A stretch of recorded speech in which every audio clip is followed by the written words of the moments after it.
너의 계절이 오게 하소서.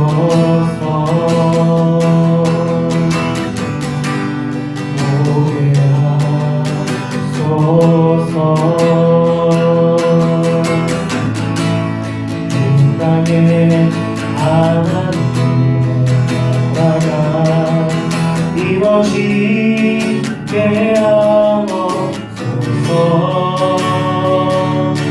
모든 사람의 마음과 교회와 가정에도 하나님 나라가 임하게 하여 주소서.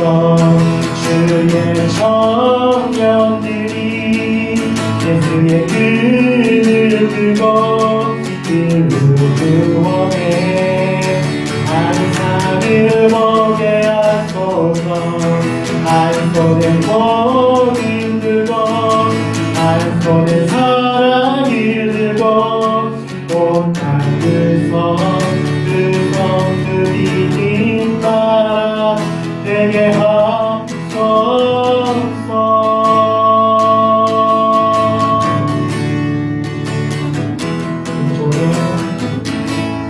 민족의 가슴 하나 기분은 그리스도를 심어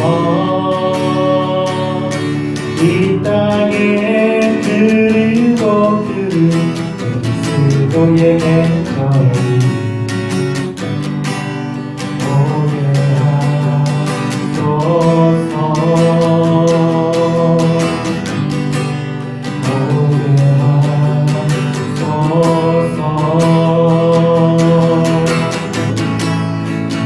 땅에 하나님의 나라가 이루어지게 하옵소서.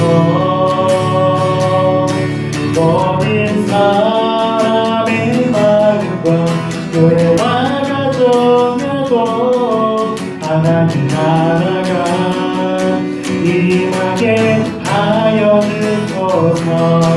주의 청년들이 예수의 글을 들고 일루원에 환상을 보게 하소서. 한 손에 복을 들고 한 손에 사랑을 들고 온 땅을 성들이 나라 되게 하소서. 이 땅 구석구석에서 예수를 주로 고백하게 하소서. 하늘의 뜻 이 땅에 이루어주소서. 주의 나라 되게 하소서. 주의 청년들이 예수의 글을 들고 일루원에 환상을 보게 하소서. 한 손에 복을 들고 한 손에 사랑을 들고 온 땅을 성들이 나라 되게 하옵소서. 주의 청년들이 예수의 글을 들고 일루원에 환상을 보게 하소서. 한 손에 복을 들고 한 손에 사랑을 들고 온 땅을 성들이 나라 되게 하소서.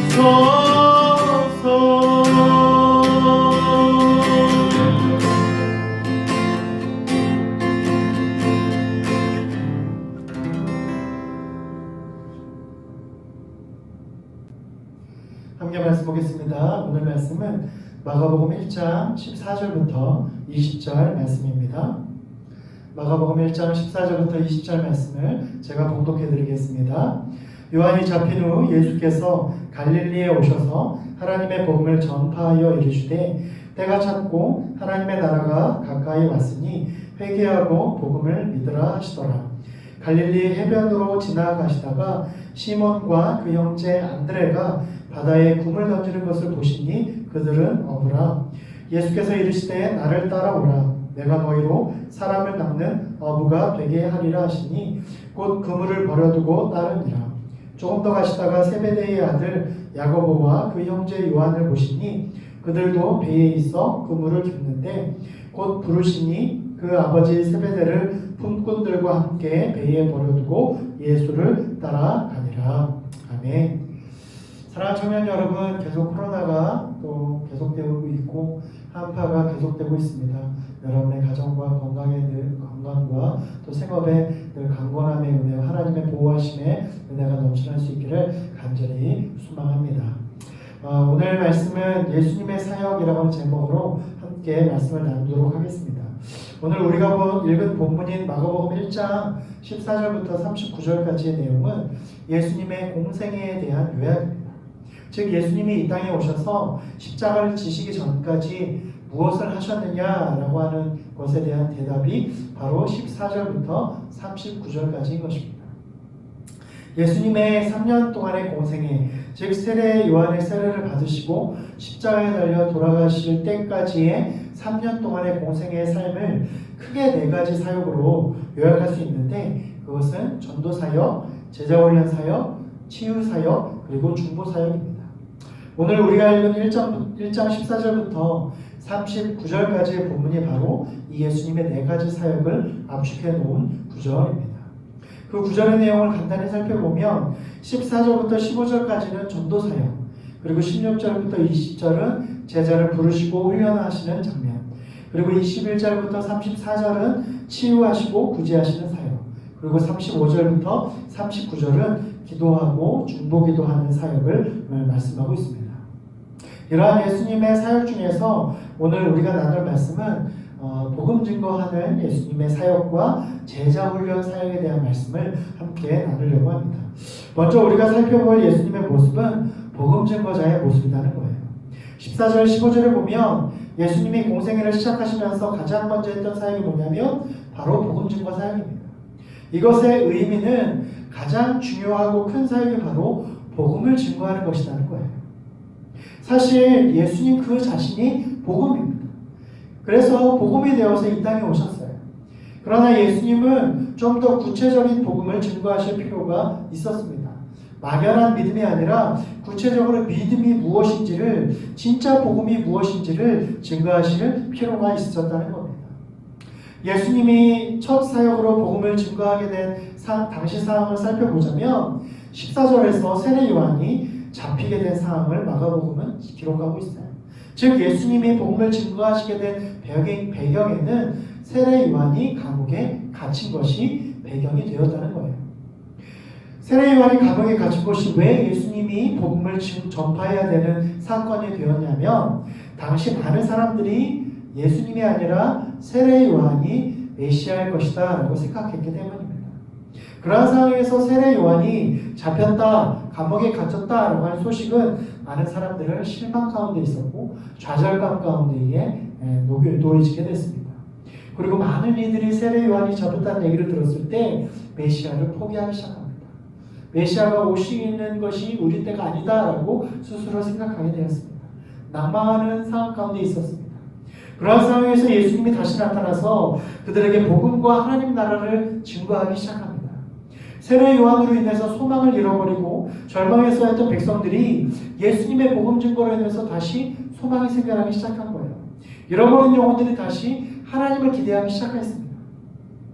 절망에 쌓인 그들에게 예수님의 복음 전파와의 외침은 영혼이 솟게 되어주고 하나님의 구원을 향한 믿음의 소망이 회복되어진 사건이 되었던 것입니다. 사랑하는 청년 여러분, 복음이 바로 이것입니다. 절망에 쌓여서 소망이 없는 세대에 대한 소망의 외침이 바로 복음이다라고 하는 것입니다. 예수님이 이 땅에 오신 이유가 무엇입니까? 절망적인 죽음 앞에 머물 수밖에 없었던 인간을 위해서 예수님이 소망이 되시고 구원이 되시기 위해서 이 땅에 오셨다는 거예요. 하나님 외에는 구원하실 수 없는 절망적인 상황 가운데 놓인 절망 가운데 있었던 인간들을 향한 하나님의 사랑의 완성이 바로 예수님이시다는 거예요. 그 바로 복음이다라는 것입니다.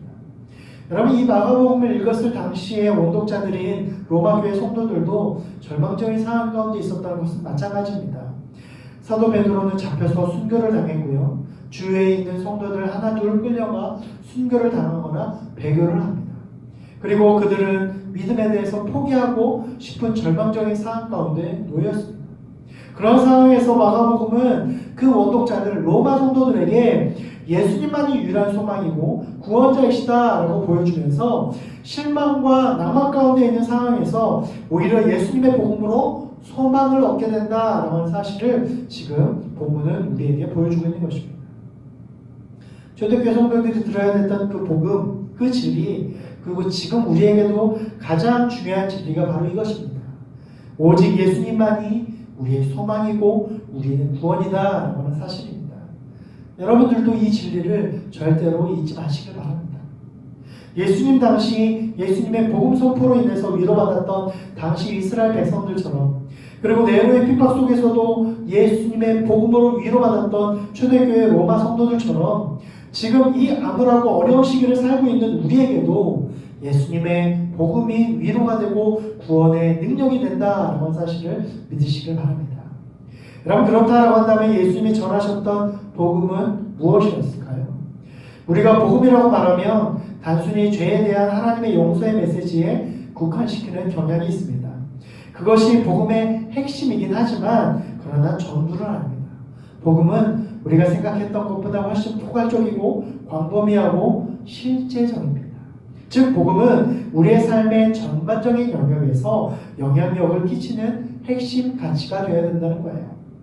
예수님이 말씀하신 복음의 내용이 뭘까요? 15절에 이렇게 나옵니다. 때가 찼고 하나님의 나라가 가까이 왔다. 예수님이 말씀하신 복음은 하나님의 때, 하나님의 나라인 거죠. 때는 시간적인 개념을 이야기하고 나라는 공간적인 개념을 말한다라고 한다면 복음은 뭐냐면 하나님의 시공간을 의미한다는 거예요. 하나님이 다스리시는 시간과 공간이 바로 복음이라는 것입니다. 쉽게 말해서 복음이란 하나님의 다스림과 하나님의 통치하심이 있는 시간과 공간이라는 것입니다. 즉 복음 안에 사는 우리는 우리의 시간과 공간이 나의 것이 아닌 하나님의 것이 되어야 된다는 거예요. 여러분, 복음은 하나님의 주권이 내 삶 가운데에 드러나고 나타나는 거예요. 내 삶의 주인이 내가 아니라 하나님이십니다 라는 것을 인정하는 거예요. 내가 열심히 살아가고 있는 것처럼 보이지만 내 삶의 주인은 하나님이시다는 거예요. 내가 나를 위해서 이 시간을 보내고 있는 것처럼 보이지만 이 즐기고 있고 이 보내고 있는 시간도 하나님이 우리에게 주신 하나님의 시간이라고 하는 믿음의 고백입니다. 내가 거하고 있는 집, 내가 거하고 있는 직장이 비록 나를 위한 것이라고 생각할지 모르지만 그곳이 하나님의 것입니다. 하나님의 공간입니다. 라고 고백하는 것입니다. 교회만이 하나님의 공간이 아니라 주일날 예배 드리는 때만 하나님의 시간이 아니라 우리의 삶의 모든 시간과 모든 공간이 하나님의 다스림이 인정되어질 때에 비로소 온전한 복음의 삶을 살아갈 수 있다고 하는 것입니다. 우리가 복음을 회복한다는 것이 바로 이것입니다. 하나님의 다스림과 주권을 복음으로 알고 예수님의 보혈로 다시 한번 하나님의 백성으로서 시간과 공간과 모든 것이 하나님의 뜻 가운데 살아가기로 결정하는 것입니다. 하나님과 친밀한 관계 가운데 돌이키는 거예요. 그것이 바로 복음인 것입니다. 그래서 복음은 실제적입니다. 구체적이에요. 예수님이 15절에서 말씀하신 회개하고 복음을 믿는 것, 이것이 바로 복음입니다. 회개가 무엇입니까? 유턴입니다. 우리가 잘못된 길로 갔을 때 어떻게 합니까? 반대로 가야 되는데 왜 일로 왔지? 그렇게 생각했을 때 우리는 어떻게 합니까? 유턴할 표시를 찾죠. 돌아갈 길을 찾는 것이에요. 마찬가지로 우리가 하나님과 상관없는 삶에서, 하나님과 상관없는 시간과 공간에서, 하나님과 상관없는 나의 모습에서 하나님께로 돌이키는 것, 그것이 바로 회개인 것이에요. 우리의 모든 관계가 하나님과의 관계로 회복되어지는 것, 그것이 바로 회개인 것입니다. 여러분, 복음 안에서 살고 있습니까? 예수 그리스도 안에 살고 있습니까? 하나님의 다스림이 인정되어지는 시간과 공간 가운데 살고 있습니까? 예수님이 가장 선포하시고 가장 핵심적인 사역으로 삼으셨던 그 복음, 하나님에 의한 시간과 공간에 머무는 삶을 살게 되어지는 저와 여러분 될 수 있기를 간절히 소망합니다. 이 복음에 반응하는 삶을 살게 되어지기를 간절히 소망합니다. 그래서 하나님이 다스리시는 시간, 하나님이 다스리시는 공간 가운데의 삶을 살게 되어지는 저와 여러분 될 수 있기를 간절히 소망합니다. 우리가 두 번째로 볼 예수님의 모습은 제자훈련의 모습이에요. 우리가 이것을 부르심, 영어로는 콜링이라고 말할 수 있죠. 부르심이 무엇입니까? 소명입니다. 비전이에요. 내가 이 땅에서 무엇을 위해서 살아가야 하는지 알게 해주신 것이 바로 부르심입니다. 소명이에요. 이 소명과 비전이 없으면 우리는 삶에 대한 의지와 이유를 얻지 못하고 방황하게 되고 삶을 포기하기까지 할 수 있습니다. 그러나 삶의 확실한 소명과 비전이 있는 사람은 아무리 험하고 어려운 상황 가운데 있더라도 포기하지 않고 소명을 위해서 달려나아갑니다. 즉 어떠한 시련과 상황 속에서도 낙심하지 않고 삶을 포기하지 않는다는 것입니다. 예수님의 사역 중에서 복음 증거 사역과 더불어 가장 중요하게 여기셨던 사역이 바로 이것입니다. 제자를 훈련하는 사역이에요.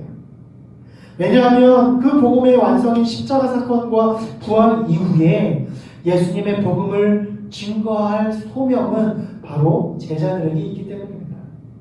그래서 예수님은 공생의 3년 동안 그 어떤 것보다도 제자들을 부르시고 훈련시키는 데에 가장 많은 시간과 에너지를 사용하셨습니다. 즉 예수님은 공생의 3년 동안 대부분을 제자를 부르시고 훈련하시기 위해서 사용하신 거예요. 어쩌면 예수님의 3년의 공생애는 바로 이 제자들을 위한 생애였다라고 말할 수 있습니다. 그렇기 때문에 예수님의 제자는 굉장히 중요한 기준에 의해서 선별되어야 됩니다.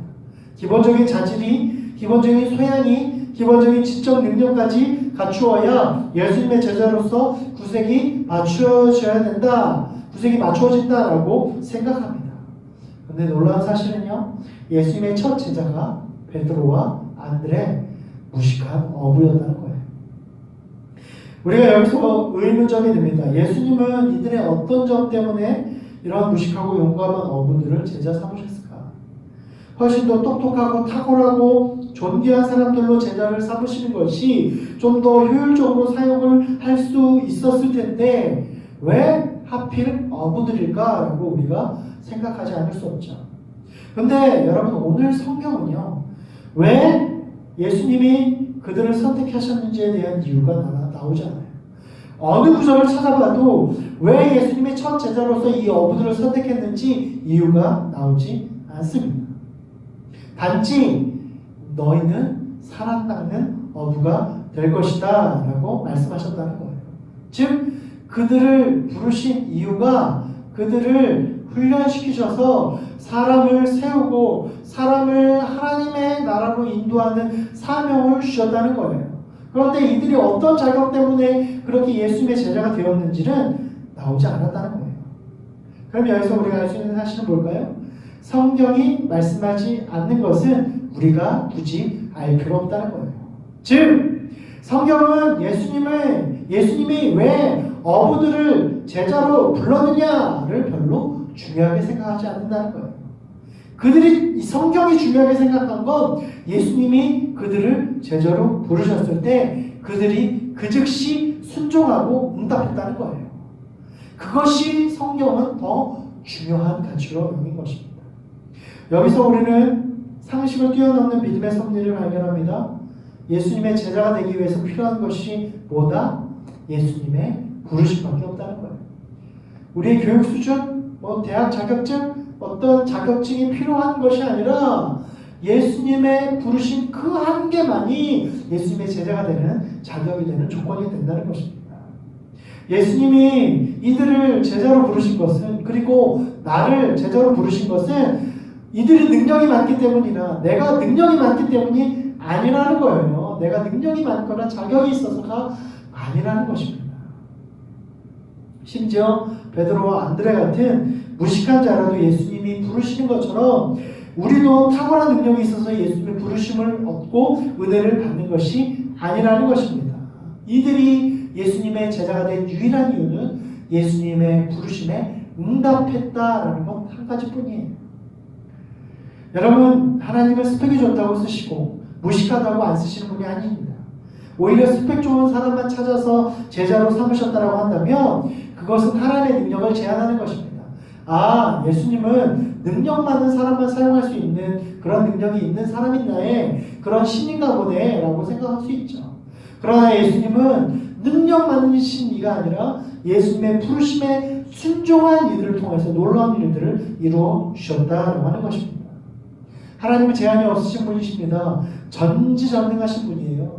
못할 것이 없는 분이십니다. 그렇기 때문에 이 무식한 어부들을 첫제자로 삼으신 것이 전혀 불편하지 않으셨습니다.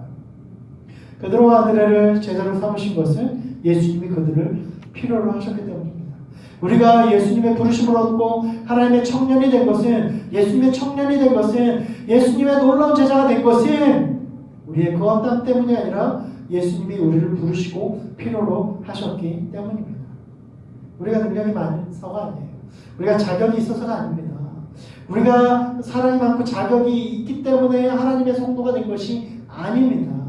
하나님은 우리가 자격이 없음에도 우리를 부르시고 우리를 하나님의 은혜로 인도해 주셨다는 것입니다. 사랑하는 청년 여러분, 하나님이 여러분을 부르시는 때에 여러분은 어떻게 반응하시겠습니까? 나는 능력도 없고 지식도 없는 무식한 어부라 안 된다라고 말하겠습니까? 아니면 곧 그물을 벌어두고 하나님의 부르심을 최고의 가치로 여겨 따르겠습니까? 중요한 사실은 예수님이 이들을 제자들을 부르실 때에 나를 따라오너라 라고 말씀하셨다는 거예요. 이것은 제자가 해야 할 가장 중요한 일은 예수님을 따라가는 것임을 말씀하고 있는 것입니다. 그리고 이 제자들은 다른 건 몰라도 예수님을 따라다니는 것 하나만큼은 기막히게 잘했다는 거예요. 제자로서 사람을 낚는 것, 복음을 증거하고 전도하는 것은 나중 일입니다. 제자의 첫 번째 역할은 예수님을 놓치지 않고 잘 따라다니는 거예요.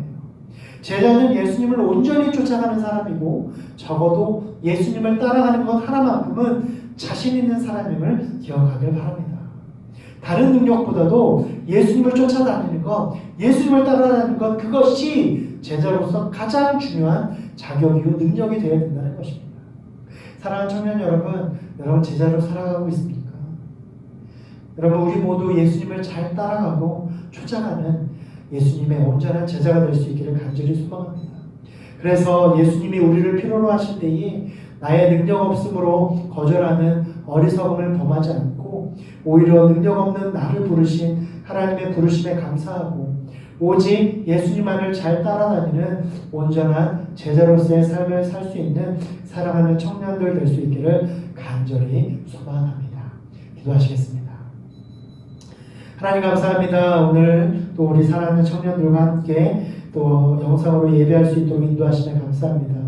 오늘 말씀을 기억하며 복음 가운데 살아가는 것, 복음을 증거한다는 것은 우리가 복음의 능력 가운데 살아간다는 것이고 또 하나님의 부르심 가운데 살아간다는 것이고 복음의 능력이 내 삶 가운데 나타나는 것이고 하나님의 시간과 하나님의 공간이 내 시간과 나의 삶과 나의 공간 가운데 드러나고 나타나는 삶을 살아가는 것임을 이 시간 기억하고 우리 사랑하는 모든 청년들 하나님의 시간과 하나님의 공간이 바로 나의 시간이요 나의 공간으로 생각하고 나의 시간과 나의 공간 속에서 하나님의 다스림을 인정하는 온전한 복음의 삶을 살아갈 수 있는 우리 청년들 되게 하여 주시옵소서. 또 하나님 우리 청년들 온전한 하나님의 제자로 살아가기 위하여 하나님의 부르심에 응답하고 그 부르심에 우리가 반응하여 비록 우리가 능력이 없지만 우리가 아무것도 아니지만 예수님 우리 가운데 부르실 때에 그 부르심에 순종하고 반응하고 예수님의 뒤를 잘 따라다니는 것 그것이 온전한 제자의 모습임을 기억하고 우리 청년들 예수님을 잘 따라다니는 온전한 제자로서의 삶을 살아갈 수 있는 우리 모두가 되게 하여 주시옵소서. 그래서 제자는 예수님의 붕어빵이 되어서 예수님을 따라다니는 것뿐만 아니라 예수님의 모습이 나의 모습이 되고 예수님의 그 삶의 모습이 나의 삶으로 나타나는 것이 바로 제자의 삶이고 삶인 것을 기억하고 우리 모두 예수님의 붕어빵으로 예수님의 제자로서 그렇게 살아갈 수 있는 우리 청년들 되게 하여 주시옵소서. 우리 청년들 어디 있든지 늘 강건케 하여 주시고 하나님의 보호하심과 인도하심 가운데 살아갈 수 있는 우리 사랑하는 청년들 되게 하여 주시옵소서. 그렇게 행하실 주님을 기대하고 소망하고 감사드리며 예수님의 이름으로 기도드립니다. 아멘.